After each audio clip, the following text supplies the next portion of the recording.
Good evening, visitors, and welcome to the Australian War Memorial's Last Post ceremony. My name is Sharon Bown, and joining us this evening from the Australian Army is Colonel Kirk Johnstone. This evening, we warmly welcome members of the Royal Australian Signals Association. The association is here to commemorate the service of all signallers who have served in communications, from the early beginnings in 1869 in New South Wales and Victoria as a small torpedo and signals corps, to service during the First and Second World Wars and the subsequent conferring of the title by His Majesty King George VI to become the Royal Australian Corps of Signals. Since that time, the Corps has served in all operational areas, including Korea, Malaya, Borneo, Vietnam, Cambodia, East Timor, and the Middle East. We thank you all for your service. As always, we also welcome the veterans who have served, those that are still serving, and the families that love and support them. The live stream of this ceremony is made possible by the Returned and Services League of Australia and the RSL and Services Clubs Association. We welcome members who are watching the broadcast of this ceremony across Australia. During this evening's ceremony, wreaths will be laid at the base of the pool of reflection by visitors to the memorial.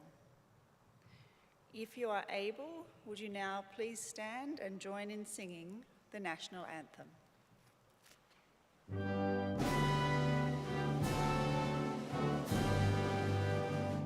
Australians, oh, let us rejoice, for we are one and free.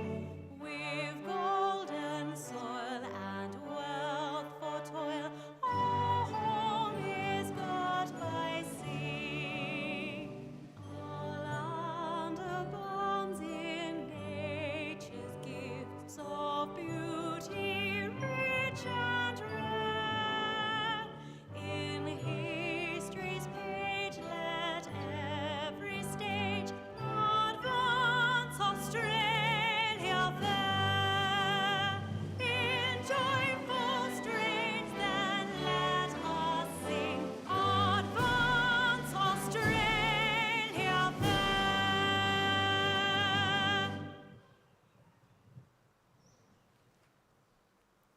Those requiring a seat, please be seated.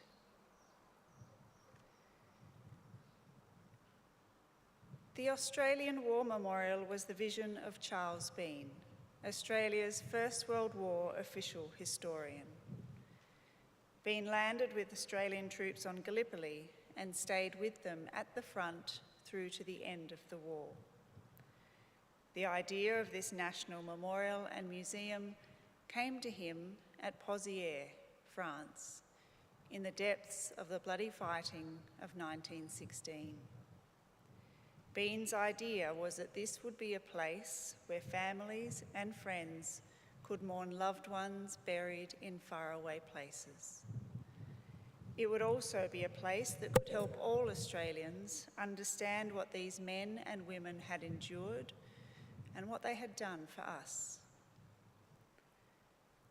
Bean's vision, to which we remain true, is best expressed as inscribed in the entrance to the memorial's galleries. Here is their spirit, in the heart of the land they loved, and here we guard the record which they themselves made. Tonight we will read the story behind just one of those on the Roll of Honour, which lists the names of more than 103,000 men and women who have given their lives for us in war and on operations for more than a century. But first, we present a lament, Flowers of the Forest. Wreaths and floral tributes will now be laid at the base of the pool of reflection.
Today, we remember and pay tribute to Signalman James Edward Fagan.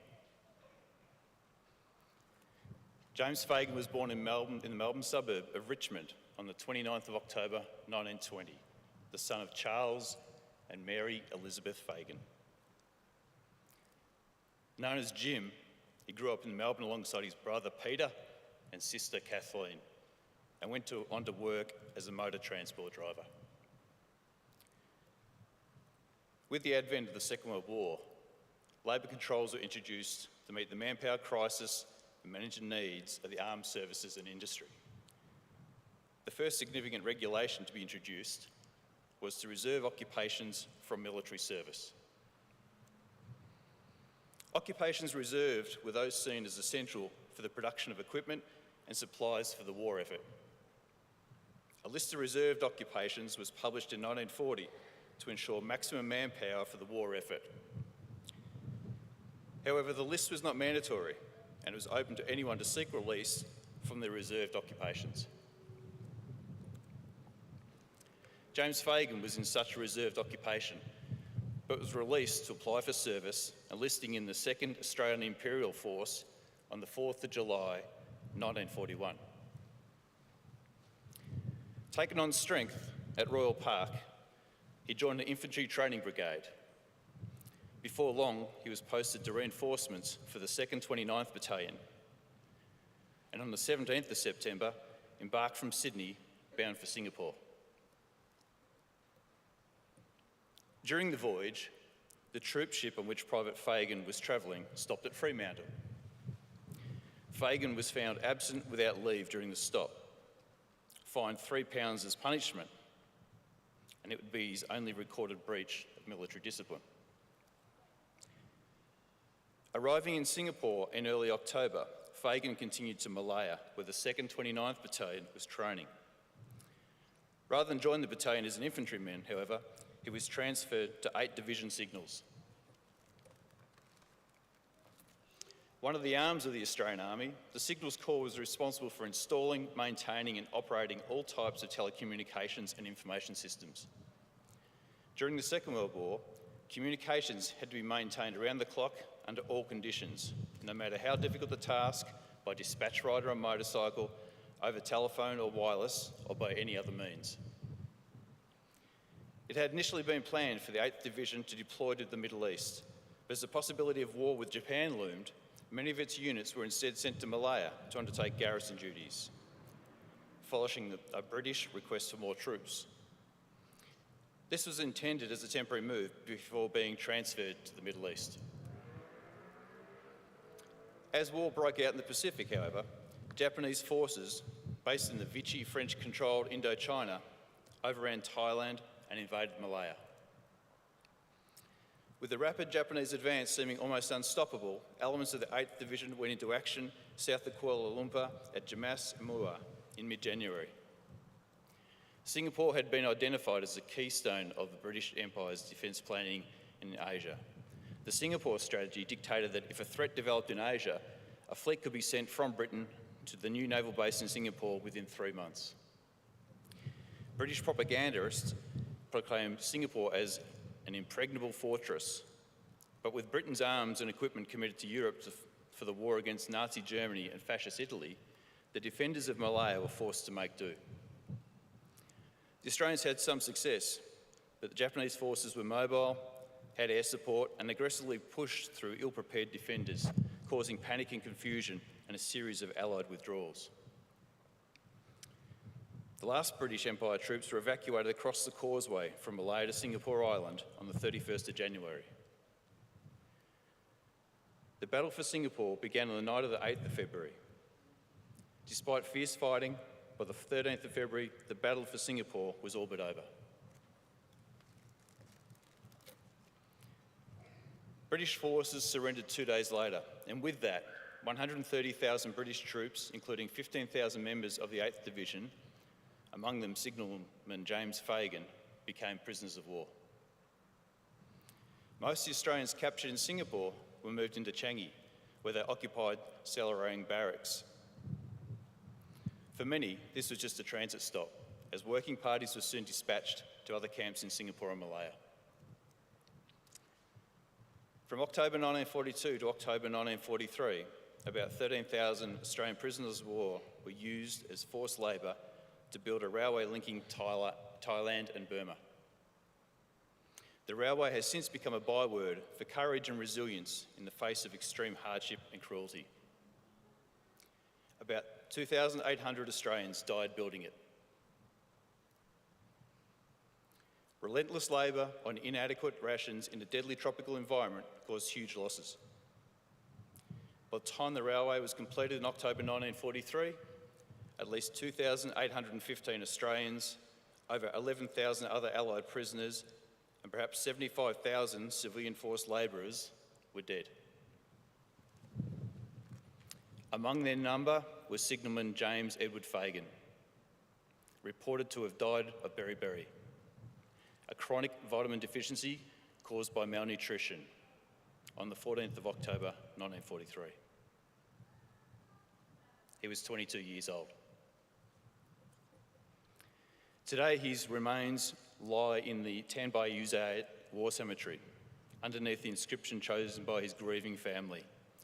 Always remembered, R.I.P. His name is listed on the roll of honour to my left, amongst almost 40,000 Australians who died while serving the Second World War.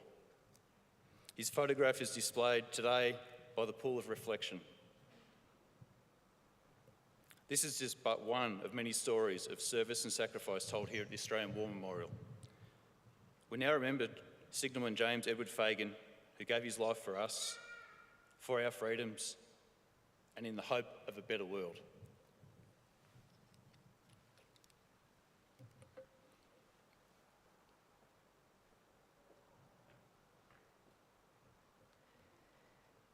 Please stand for the reading of the Ode and the sounding of the last post.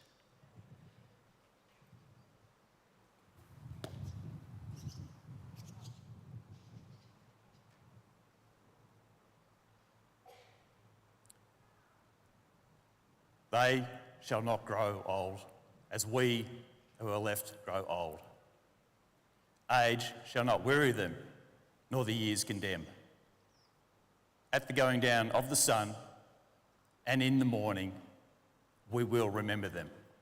We will remember them.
Lest we forget.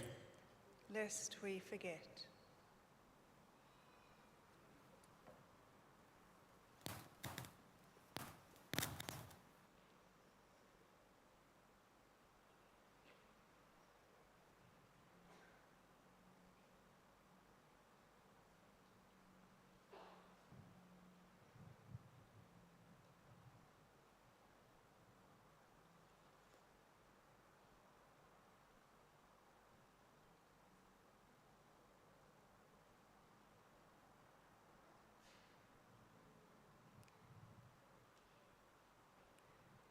We leave you this evening with the words of the memorial's founder, Charles Bean.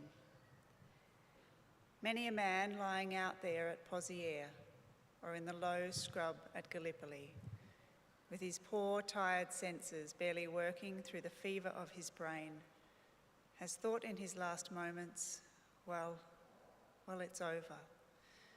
But in Australia, they will be proud of this.